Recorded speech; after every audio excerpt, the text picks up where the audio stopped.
Bonjour, je suis Alex de Saint-Pierre, j'ai 35 ans, deux enfants de 16 et 7 ans. Merci Mathieu de me donner l'opportunité de partager ces choses-là avec d'autres personnes sur l'île. Donc j'habite à Saint-Pierre, à La Réunion.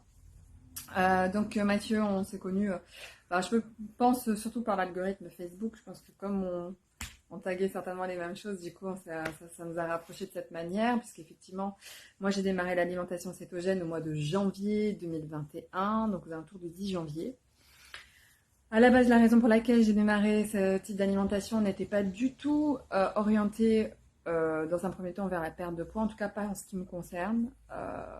On l'a fait en famille, donc pour certains membres de ma famille, effectivement, c'était dans cet objectif-là. En ce qui me concerne, c'était plutôt à titre expérimental pour gérer un trouble de l'attention avec hyperactivité, puisque m'étant vu refuser la médicamentation, je ne sais pas si ça se dit, mais voilà, on m'a dit tester des traitements alternatifs, et du coup j'ai dû aller chercher par moi-même. Donc là c'est les médecins qui m'ont dit allez chercher vous-même, débrouillez-vous, un traitement alternatif. Et du coup, donc, je me suis renseignée, beaucoup de lectures, donc beaucoup de visionnage de vidéos, notamment de vidéos canadiennes, québécoises, où en fait la recherche est beaucoup plus avancée sur ce domaine. Et le sujet de l'alimentation cétogène revenait très régulièrement du fait de la non-dépendance en fait au sucre, qui a tendance donc à booster, enfin ça c'est les constatations qui ont été faites, à booster les crises d'hyperactivité et également créer des troubles dopaminiques, donc au niveau voilà, tout ce qui est hormone du plaisir, enfin, le sucre étant un réel plaisir pour notre cerveau. Voilà, donc j'ai démarré ça en janvier, donc plutôt dans cet objectif-là. J'étais pas du tout sportive, j'étais pas du tout dans un objectif de perte de poids, vraiment pas. Sauf que très rapidement, le sport s'est imposé à moi.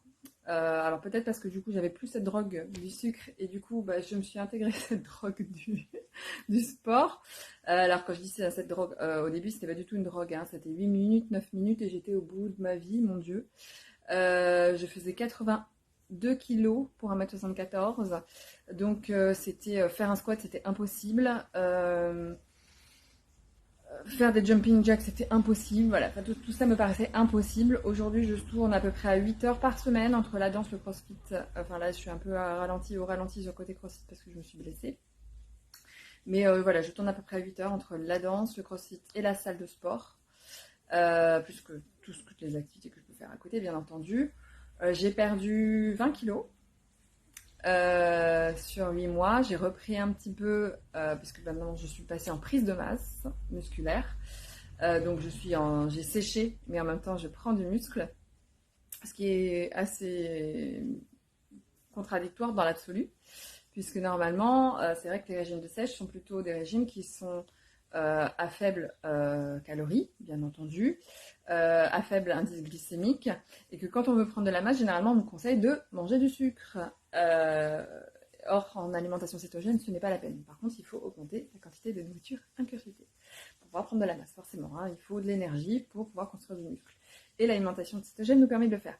Donc voilà, donc pour moi, c'est plutôt une très bonne expérience. Un sommeil amélioré, moins d'angoisse, moins de stress, peut-être parce que le sommeil est amélioré d'ailleurs, aussi parce que je fais beaucoup plus de sport, une qualité de vie qui n'a rien à voir, des difficultés à La Réunion pour trouver certaines denrées de base, puisque moi j'ai opté pour le keto, l'alimentation cétogène saine. Ce que j'entends par là, c'est que je n'ai pas fait le choix de ne manger que de la viande, que des fromages, que du gras, voilà, ce qui ne sont pas forcément que des bonnes graisses. J'ai voulu varier quand même. Donc je suis sur une alimentation cétogène plutôt modérée, on va dire, en dessous de 50 grammes de glucides par jour.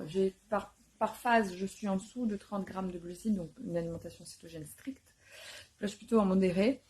Et peut-être qu'un jour je passerai au low carb, mais c'est pas forcément mon objectif de passer au low carb, puisque cette alimentation-là me convient très bien, et que dès que je remange du sucre, je tombe malade. Donc voilà, mais je me fais quand même plaisir de temps en temps, puisque une fois tous les 10 jours à peu près, je fais ce qu'on appelle un cheat day, donc un jour où je m'autorise à tricher tant que faire se peut et manger tout ce que j'ai envie, tout ce qui me fait plaisir.